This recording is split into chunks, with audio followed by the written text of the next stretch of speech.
Welcome back friends. आज है हमारा डे 10 माइक्रोसॉफ्ट एक्सेल सीरीज़ के लिए और आज हम सीखने वाले हैं सभी एवरेज फंक्शंस को। यानी कि यहाँ पे हम समझेंगे average, average A, average if और डी एवरेज फंक्शंस को। तो देखिए इन सभी फंक्शंस के लिए मैंने एक सिंपल सी यहाँ पे टेबल ली हुई है, सेल्स रिपोर्ट, जिसमें हमारे पास सीरियल नंबर, कंपनीज के नेम हैं एंड साथ ही में उनके प्रोडक्ट्स हैं, उनका प्राइस है, क्वांटिटी है एंड देन टोटल हमारे पास है। देखिए अगर आपने प्रीवियस वीडियोस देखी हैं, जैसे आपकी काउंट वाली वीडियो है या आपका सिंपली सम वाली जो वीडियो है, तो उनसे रिलेटेड ही हमारे एवरेज के भी फंक्शन है। जैसे आपका काउंट है, काउंट इफ्स है, सेम आपका सम इफ्स है, वैसे ही आपका एवरेज इफ भी है। क्योंकि काउंट में केवल हम काउंट करते हैं, सम में हम सम कैलकुलेट करते हैं और एवरेज में हमको एवरेज मिलता है। बाकी वैल्यू जो फॉर्मूलेज हैं, इफ वाला हो या इफ्स वाला हो, वो तीनों ही सेम हैं। अब देखिए सबसे पहले हम यहाँ पे निकालते हैं आपका एवरेज। तो एवरेज सबसे बेसिक फॉर्मूला जो कि हमको एवरेज कैलकुलेट करके देगा।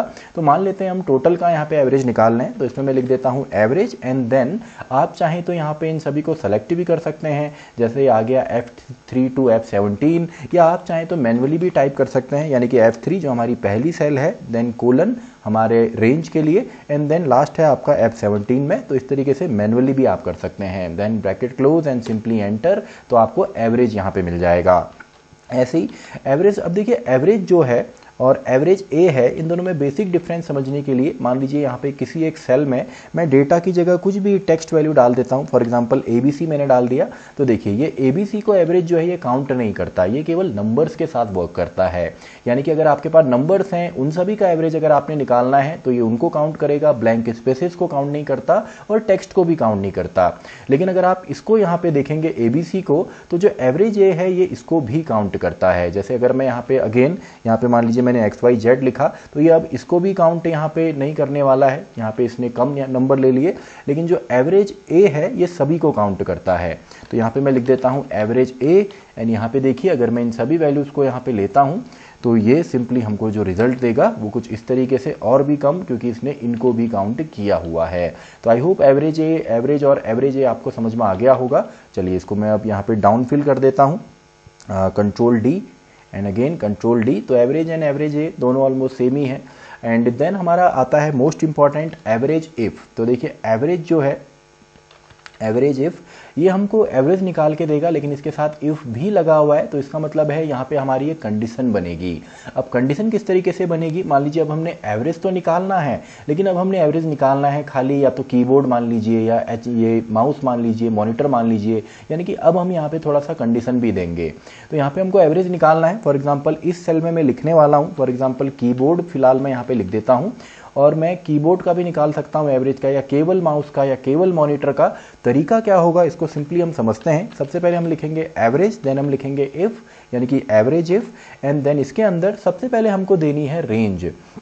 तो देखिए रेंज में इन सभी प्रोडक्ट के मैं नेम यहाँ पे दे देता हूँ, कॉमा, एंड देन चलिए मैं यहाँ पे लिख दूंगा जो भी मेरा, जिसका भी मुझे एवरेज निकालना होगा, कीबोर्ड हो, माउस हो या मॉनिटर हो। तो सबसे पहले हमने रेंज देनी है, यानी कि इन सभी प्रोडक्ट को हम सेलेक्ट करेंगे। देन हमने यहाँ पे दे दिया जिस प्रोडक्ट के बेसिस पे या जिसका हमने एवरेज निकालना है, कॉमा, देन एवरेज रेंज। तो एवरेज रेंज में अगेन हमारा टोटल यहाँ पे आ जाएगा। तो देखिए इसने तीन आर्ग्यूमेंट यहाँ पे लिए हैं, तीन इसकी वैल्यूज हमने दी हैं। सबसे पहले वो आपका रेंज जिसके बेसिस पे हमको फिल्टर करना है, देन उसके अंदर आपका जो सेकंड यहाँ पे क्राइटेरिया है उसमें वो वैल्यू आएगी, एंड थर्ड में हमारा जो टोटल यहाँ पे आया है ये हमारा आ जाएगा। तो देखिए अभी हमने G8 लिखा है, लेकिन G8 में कुछ फिलहाल अभी हमने लिखा नहीं है, तो G8 में मैं लिख देता हूँ फॉर एग्जांपल कीबोर्ड। तो देखिए कीबोर्ड का आपको यहाँ पे एवरेज मिल जाएगा। वैसे ही हमने कहा केवल माउस का हमने एवरेज देखना है तो माउस का आपको मिल जाएगा। ऐसे ही हमने कहा मॉनिटर का देखना है तो मॉनिटर का यहाँ पे मिल जाएगा। तो ये तो सिंपल सा है। आई होप आपको एवरेज इफ यहाँ पे आ गया होगा। अब जरूरी नहीं आप प्रोडक्ट का ही करें, आप चाहें तो यहाँ पे केवल HP जो कंपनी है इसके जितने भी प्रोडक्ट हैं उनका एवरेज, या जेब्रॉनिक्स का या एसर का, इस तरीके से आप निकाल सकते हैं। तो ये तो हो गया एवरेज इफ, जहाँ पे हमारा केवल एक क्राइटेरिया या एक कंडीशन हम देते हैं। अब हम यहाँ पे थोड़ा सा देखते हैं कि अभी भी हमको क्या करना है। सॉरी, ये थोड़ा सा मैंने यहाँ पे इसको मैंने गलत यहाँ पे कर दिया है, एंटर। तो चलिए इसको हम ऐसे ही रहने देते हैं। और अब हम देखते हैं मल्टीपल क्राइटेरिया के लिए, जिसमें कि हम यूज करेंगे एवरेज इफ्स का। तो देखिए अभी हमने क्या कहा था कि सिंपली मॉनिटर का ही केवल एवरेज आए। अब हम चाहते हैं कि मॉनिटर का तो एवरेज आए, लेकिन मॉनिटर किसका हो, केवल एसर का हो। यानी कि अब हम डबल यहाँ पे क्राइटेरिया देखेंगे। अभी हमने देखा कि केवल मॉनिटर या केवल कीबोर्ड या माउस, अब हम देखेंगे साथ में कंपनी के नेम्स भी। तो अब हम सबसे पहले हम देखते हैं मॉनिटर का कितना यहाँ पे आता है एवरेज, और मॉनिटर हम ले लेते हैं फॉर एग्जाम्पल एसर के, जबकि हमारे पास मॉनिटर यहाँ पे डेल के भी हैं एंड मॉनिटर हमारे लेनोवो के भी हैं, लेकिन हम एसर के मॉनिटर का देखते हैं। तो यहाँ पे मैं लिख देता हूँ एसर मॉनिटर, एसर के मॉनिटर। इसको हम करेंगे कैसे, सबसे पहले हम लिखेंगे एवरेज इफ्स एंड देखिए एवरेज इफ में थोड़ा सा अंतर है। सबसे पहले हम एवरेज रेंज देते हैं, यानी कि ये वाली रेंज हम सबसे पहले दे देते हैं, एंड देन आप चाहें तो जितने भी इसमें आप रेंज दें एंड क्राइटेरिया दें। तो हमने रेंज दे दी यहाँ पे, जिसका हमने यहाँ पे एवरेज निकालना है। देन क्राइटेरिया रेंज, तो क्राइटेरिया रेंज में पहले मैं प्रोडक्ट सेलेक्ट कर लेता हूँ, एंड इसके बाद हम यहाँ पे दे देते हैं मॉनिटर। आप चाहें तो इसको किसी सेल के अंदर भी दे सकते हैं, सेल में आप बार बार चेंज कर सकते हैं। फिलहाल मैं अभी फिक्स इसको कर दे रहा हूँ, यानी कि केवल मॉनिटर ही मैं दे रहा हूँ। तो हमने यहाँ पे दे दिया मॉनिटर। देन अब हमने देनी है दूसरी क्राइटेरिया की रेंज, तो दूसरा हमने कर दिया कंपनीज को सेलेक्ट, एंड यहाँ पे मैं कहता हूँ कि मुझे यहाँ पे केवल एसर चाहिए, तो यहाँ पे मैं एसर लिख देता हूँ। आप चाहें तो मॉनिटर एंड एसर की जगह दो अलग अलग सेल्स को ले सकते हैं, एंड उन सेल्स के अंदर जैसे हमने यहाँ पे मॉनिटर को लिखा, मॉनिटर को चेंज करके हम बाकी लिख रहे हैं, सेम आप इसको लिख सकते हैं। तो एवरेज इफ्स में क्या है, सबसे पहले रेंज आपने देनी है जिसमें एवरेज करना है। देन आपने सिंपली जो यहाँ पे रेंज है, दूसरी रेंज जिसमें आप प्रोडक्ट सेलेक्ट करेंगे वो है, देन प्रोडक्ट का नाम, देन कंपनी की रेंज एंड उसका नाम। तो ऐसे आप कितने भी अगर आप यहाँ पे देना चाहें दे सकते हैं। तो इसमें मल्टीपल आप दे सकते हैं कॉमा के बाद। फिलहाल हम दो ही यहाँ पे ले रहे हैं। देन मैं एंटर करता हूँ, तो ये केवल मॉनिटर का यहाँ पे आपको मिला होगा जो कि एवरेज है, और एवरेज भी किसका, जो कि आपके एसर के मॉनिटर है। तो चलिए इसको हम क्रॉस चेक यहाँ पे कर लेते हैं। तो सबसे पहले यहाँ पे आपका है मॉनिटर और ये है एसर का, तो ये हमको मिला, एंड इसके अलावा प्लस तो नेक्स्ट है हमारा मॉनिटर, ये है डेल का, तो ये हमको नहीं चाहिए, मॉनिटर लेनोवो, मॉनिटर डेल। तो केवल एक ही है एसर का, एंड वो हमको आंसर में डायरेक्टली यहाँ पे मिल गया। चलिए, तो हमको क्रॉस चेक करने की जरूरत नहीं है क्योंकि केवल एक ही वैल्यू यहाँ पे थी। एंड इसके बाद लास्ट हम देखते हैं डी एवरेज का।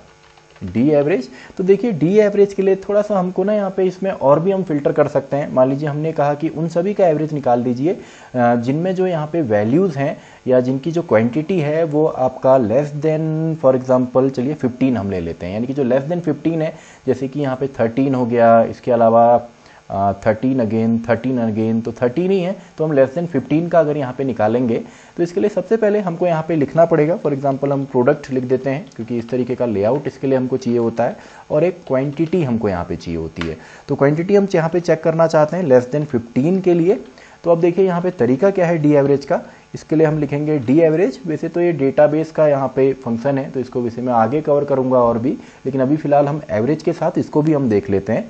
तो डी एवरेज हम सेलेक्ट करेंगे सबसे पहले डेटाबेस का मतलब होता है आपका यही टेबल, तो मैं पूरी टेबल हेडर के साथ यहाँ पे सेलेक्ट कर लेता हूँ। तो सबसे पहले डेटाबेस या सिंपली हमारा जो डेटा है ये सेलेक्ट हो गया, इसमें आपने हेडर सहित इसको सेलेक्ट करना है। देन कॉमा फील्ड, यानी कि किस फील्ड पे आपने एवरेज निकालना है, तो हमने कहा टोटल जो कॉलम है इसके बेस पे निकालना है, कॉमा क्राइटेरिया। तो क्राइटेरिया में मैं दोनों ही इस पूरे को ऐसे ही बना के सेलेक्ट कर लूंगा। तो अब देखिए लेस देन 15 जहाँ पे क्वांटिटी है वहाँ पे का हमको टोटल यहाँ पे मिल जाएगा। एंटर में प्रेस करता हूँ, 17 एंड 333। तो अब देखते हैं, इसको क्रॉस चेक हम कर लेते हैं। तो सबसे पहले equal to and less than 15, एक तो ये वैल्यू हमारे पास है, प्लस देन लेस देन 15 हमको मिलेगा यहाँ पे ये वाला, and then again plus less than 15 ये भी है। तो ये तीनों वैल्यू आ गई, तो इनकी वैल्यू आई है 52,000। एंड अगर मैं इसको यहाँ पे डिवाइड करता हूँ 3 से, क्योंकि ये है D10 में, तो सॉरी J10 में ये है, तो J10 डिवाइडेड बाई 3। तो देखिए रिजल्ट हमारा सेम यहाँ पे आया है, इसका मतलब हमारा डी एवरेज भी यहाँ पे निकल चुका है।